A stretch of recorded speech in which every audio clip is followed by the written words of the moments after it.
السلام علیکم ورحمۃ اللہ وبرکاتہ۔ حضرت سیدنا عبداللہ بن ابی اوفا رضی اللہ تعالیٰ عنہ سے روایت ہے کہ سیدنا معاذ رضی اللہ تعالیٰ عنہ یمن یا شام میں آئے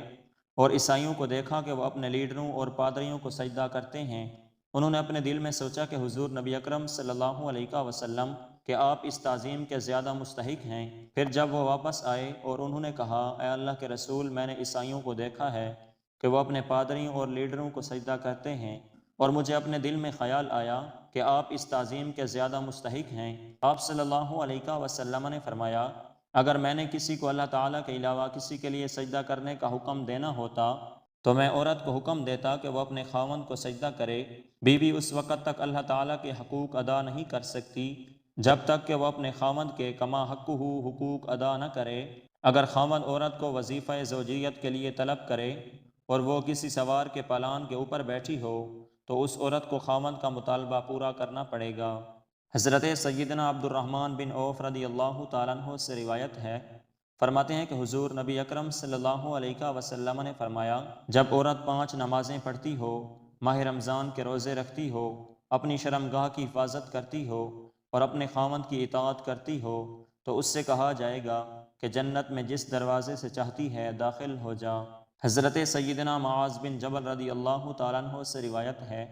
فرماتے ہیں کہ حضور نبی اکرم صلی اللہ علیہ وسلم نے فرمایا، جب دنیا والی کوئی عورت اپنے خاوند کو تکلیف دیتی ہے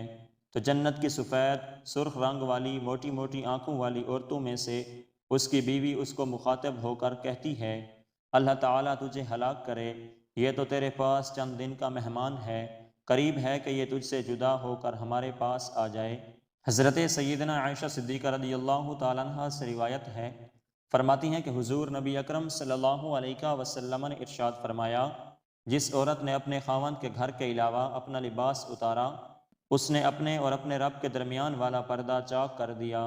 حضرت سیدنا عبداللہ بن عمر بن عاص رضی اللہ تعالیٰ عنہما سے روایت ہے، فرماتے ہیں کہ حضور نبی اکرم صلی اللہ علیہ وسلم نے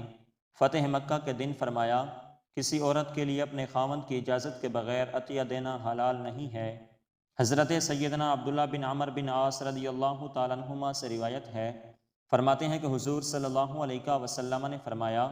جب عورت کی عصمت کا مالک اس کا خاوند بن جائے تو عورت کے لیے اپنے مال میں تصرف کرنا جائز نہیں رہتا۔ حضرت سیدنا ابو ہریرہ رضی اللہ تعالیٰ عنہ سے روایت ہے،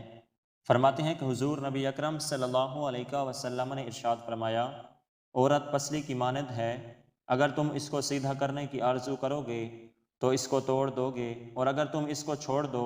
تو اس سے فائدہ اٹھاتے رہو گے اور اس میں ٹیڑھا پن موجود رہے گا۔ حضرت سیدنا ابو ہریرہ رضی اللہ تعالیٰ عنہ سے روایت ہے